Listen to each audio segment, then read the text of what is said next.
হিজরতের আগে রাসূলুল্লাহ সাল্লাল্লাহু আলাইহি ওয়াসাল্লামের কাছে মক্কার অনেকের অনেক আমানত জমা ছিল।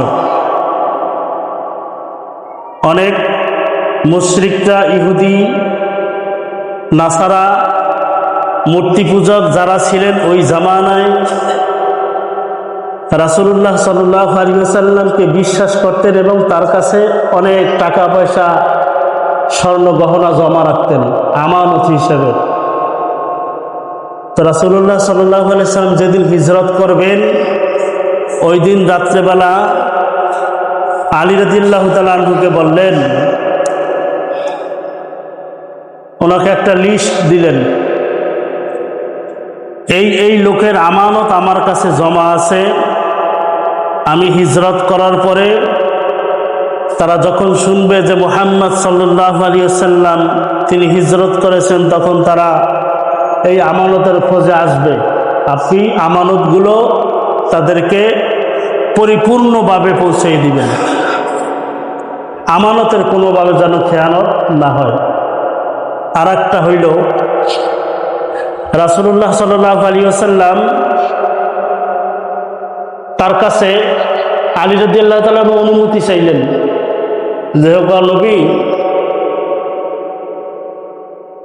আপনি তো এখান থেকে চলে যাবেন, আপনার যেই বিছানা যেখানে রাসূলুল্লাহ সাল্লাল্লাহু আলাইহি ওয়াসাল্লাম ঘুমাইতেন, এই বিছানার ভিতরে আমাকে একটু ঘুমানোর অনুমতি দেন। আলী রাদিয়াল্লাহু তাআলা আনহুর উদ্দেশ্য কি ছিল?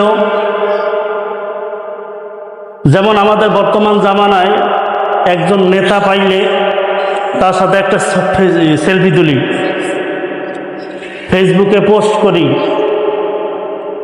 অথবা ওই ছবিটা দিয়ে আমরা দেখাই যে অমুক নেতার সাথে আমার সম্পর্ক আছে, আমি অমুক নেতার লোক নাকি।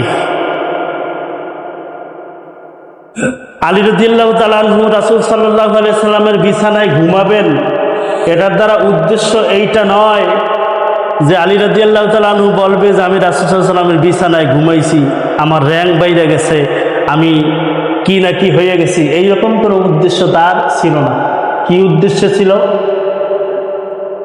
আলী রাদিয়াল্লাহু তাআলা আনহু বলেন যে আমার একমাত্র উদ্দেশ্য ছিল যে সকালবেলা যখন ওই বেষ্টনকৃত রাসূল সাল্লাল্লাহু আলাইহি ওয়াসাল্লামের ঘরের বাহিরে যে 40 জন বেষ্টনকৃত কাফের ছিল যারা রাসূলুল্লাহ সাল্লাল্লাহু আলাইহি সাল্লামকে হত্যা করবে, এরা যখন ঘরের মধ্যে প্রবেশ করবে সকালবেলা, ঘরের মধ্যে প্রবেশ করার পরে আমি তো কম্বল গায়ে দিয়ে ঘুমে থাকবো, কাফেররা এসে আমাকে হত্যা করবে, আমি শহীদি মর্যাদা লাভ করব।